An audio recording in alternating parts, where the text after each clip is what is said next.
నేనే ఇప్పుడు ఇక్కడే పర్వాలేదా? పర్లేదు సార్. లేదు సార్. ఎంజేఎం వాళ్ళు నిర్మిస్తున్న సినిమా గుర్రం పాపిరెడ్డి. ఈ సినిమా మురళీ మనోహర్ రెడ్డి దర్శకత్వం వహించే ఈ సినిమా,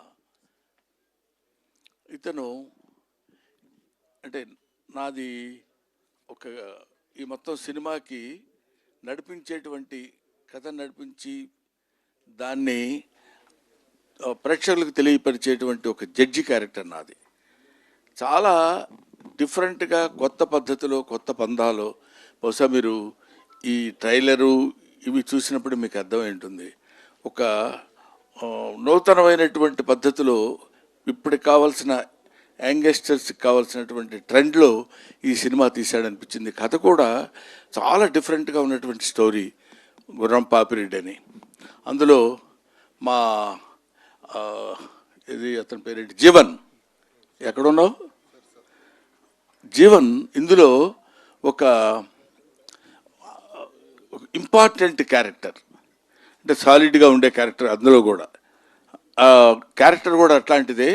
ఇతను ఈ క్యారెక్టర్కి అంటే ఒక రకంగా ఎక్కువ యాక్ట్ చేయాల్సిన పని లేకుండా నప్పే క్యారెక్టర్ అనమాట.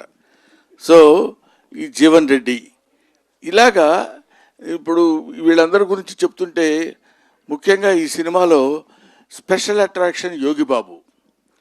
యోగిబాబు నేను మా కాంబినేషన్ లేదు, కానీ యోగిబాబు ఈ సినిమాలో చాలా హిలేరియస్ కామెడీ చేశాడు. ఆ తర్వాత కసిరెడ్డి అండ్ వంశీ వీళ్ళందరూ ఈ సినిమాలో వాళ్ళ క్యారెక్టర్స్ అద్భుతంగా ప్రదర్శించినటువంటి సినిమా.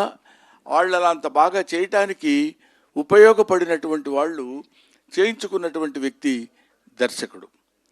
ఇది పోతే ఇంకా మీరందరూ చూస్తున్నారు, నేను కూడా చెప్దామా వద్దా అనుకునే ఇద్దరు క్యాండిడేట్లు ఉన్నారు కదా. హీరో హీరోయిన్ గురించి చెప్పడేంటి, వీళ్ళందరి గురించి చెప్తున్నాడంటేనే. హీరో హీరోయిన్ మిస్టర్ చెప్పబోయే దానికి కూడా మొహాటపడతావు ఎందుకు, పేరేగా చెప్పమంది. మిస్టర్ నరేష్ అండ్ ఫరియా వీళ్ళిద్దరూ నాకు ఫస్ట్ డే షూటింగ్లో కలిసినప్పుడు ఇతనేమో చిన్న బాల్డ్ హెడ్తో వచ్చాడు. అంటే ఇదో గెటప్ ఏమో నాకు తెలియదు. నమస్కారం సార్, ఎవరు రానిచ్చారా వీళ్ళని? సెట్లో కూర్చుని నేనేమో జడ్జిగా అక్కడ కూర్చుని ఉన్నాను, వీళ్ళిద్దరు వచ్చి నమస్కారం అండి అని. ఈ అమ్మాయి ఏమో ఓల్డ్ ఉమన్, 95 years అమ్మాయిలాగా. వీళ్ళిద్దరు వచ్చి చెబుతుంటే ఎవరో చూడటానికి వచ్చారేమో, షూటింగ్ వీళ్ళని అలౌ చేశారేమో అనుకున్నాను నేను. ఆ తర్వాత తెలిసింది చాలా డిఫరెంట్గా డిఫరెంట్ క్యారెక్టర్స్తో డిఫరెంట్ గెటప్స్తో వీళ్ళు కనపడతారు. చాలా దాన్ని ఏమంటారు, మనకి ఒక నావెల్గా కొత్త రకమైనటువంటి సినిమా మనం చూస్తున్నామన్న ఆ భావన మనకు కలిగే విధంగా అద్భుతమైనటువంటి సినిమా తీశాడు మురళీ మనోహర్ రెడ్డి. ఈ సినిమాకి ప్రొడ్యూసర్స్ అమర్ గారు, బాబీ, అతను ఏదో సెన్సార్ ఆఫీస్లో ఎక్కడ ఉన్నారంట ఆయన, సంధ్య గారు నాకు తెలిసినంత వరకు. ఇంకెవరైనా ఉన్నారండి? వేణు గారు. వీళ్ళు ప్రొడ్యూసర్సు. ఈ సినిమాకి ఎంత కావాలంటే ఎంత ఖర్చు అయినా పర్వాలేదు, ఒక అద్భుతమైన సినిమా తీయాలి, దాన్ని ప్రజల్లోకి ఎలా తీసుకెళ్లాలనే విషయంలో ఎంతో కష్టపడి ఒక చిన్న పాయింట్ దగ్గర కూడా దర్శకుడు రాజీ పడకుండా, దాన్ని ఏమంటారు, ఏదో పర్వాలేదులే ఇది ఎలా ఉన్నా పర్వాలేదు అనేటువంటి భావన లేకుండా first frame to last frame వరకు అద్భుతమైనటువంటి సినిమా తీశాడు. ఇటువంటి సినిమాలు మీరు డెఫినెట్గా చూసి ఆదరిస్తారని తెలుసు. ఆదరించాలని మాత్రం మనస్ఫూర్తిగా నేను కోరుకుంటున్నాను.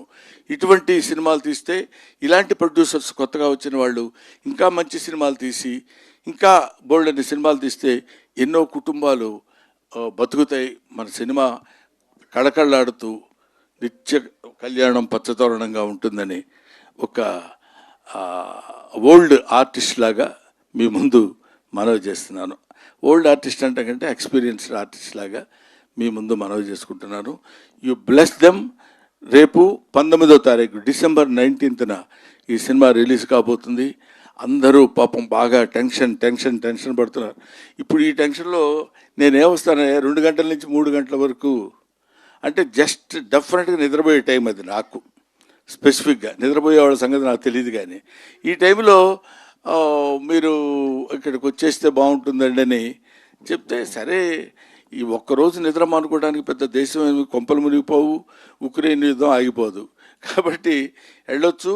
మంచి సినిమాలు, కుర్రాళ్ళు చేసే అటెంప్ట్, ఇందులో ఈ కంటెంట్ ఉంది. ఇట్లాంటి మంచి సినిమాల గురించి 4 ముక్కలు మనం మాట్లాడినా, 4 ముక్కలు నలుగురు తెలుసుకున్నా ఇలాంటి మంచి సినిమాలు సక్సెస్ అవుతాయని నేను మనస్ఫూర్తిగా కోరుకుంటూ, ఇలాంటి సినిమాలు ముందు ముందు ఎన్నో సినిమాలు రావాలి, సక్సెస్ అవ్వాలి. ఇలాంటి ప్రొడ్యూసర్స్ 10 కాలాల పాటు ఉండాలి. ఇలాంటి దర్శకులకి మంచి భవిష్యత్తు ఉండాలని నేను మనస్ఫూర్తిగా కోరుకుంటున్నాను. Thank you very much. Thanks ఎలా. Thank you, sir. Thank you very much.